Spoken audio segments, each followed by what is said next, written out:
Hello everyone, Stoney here. In the previous video we finished off the suit with van braces, greaves and a helmet. Now we will add the detailing and paint the costume.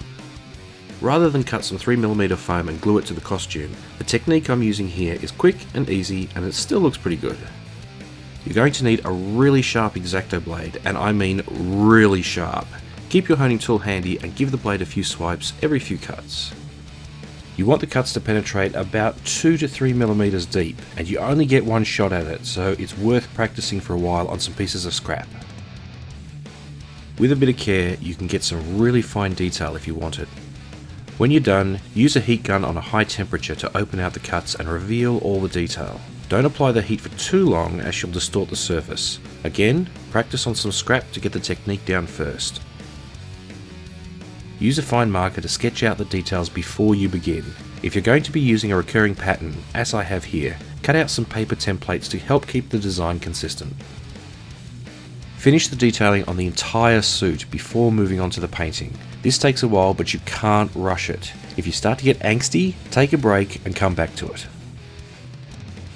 To begin painting the suit, you want to start with a black base coat. This will hide any marks and seal the surface ready for painting. To coat a suit, you'll need about a jar of base coat, so make sure you have enough mixed before you begin. The formula I'm using here is a mix of 1 part black acrylic and 1 part Mod Podge. You can use store-bought Mod Podge or mix up your own using 1 part PVA glue and 1 part paste with a few drops of water to thin it out. Just make sure that it's good quality non-acidic glue. For painting the base coat, you want to use a fairly large flat brush. I use a 20mm brush, and remember to keep it damp and clean it out often. Apply the base coat in a thick layer to fill in all the pores, then spread it out so that it doesn't fill in your detailing. Most of the pieces will need to rest on a painted surface while drying, so paint one side, then let it dry at least 12 hours before painting the other side.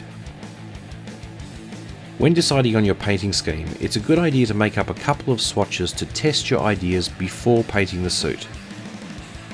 For painting the large surfaces, I use a 20mm flat brush, and for the details, I switch to a 10mm flat brush. If you're having trouble with the larger brushes, you can switch to a smaller one, it just takes a bit longer. For the main coat, I use craft acrylics. You don't need the really expensive paints as it's not going in a museum, and don't use the really cheap paints as they look shit.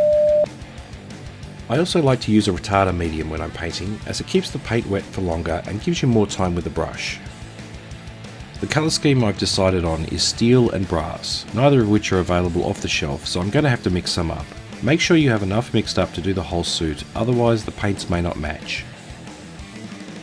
The steel is just silver with a bit of black to dull it down. Start with a few drops of black and test it on some scrap, then keep adding a little more black until it looks right. You can also add a drop of blue if you want a tempered look. The brass is rich gold with a little silver added to take out the red. Apply the paint in thin layers and be careful not to get any paint into your detail lines. If you do, just clean it out with a fine wet brush and go over it with some black.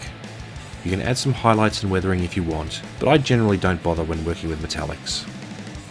Once the suit is painted, seal it with some matte Mod Podge and it's ready to go. Store your leftover paint as you may need to do some touch-ups later. If you're interested in the timing, the main build took about 10 hours, the detailing took about 5 hours, and the painting took about 15 hours. If you're building the suit with a deadline in mind, make sure you budget about twice as much time as you think you'll need. This concludes part 4 of this series. Thanks for watching, and I hope you enjoyed these videos.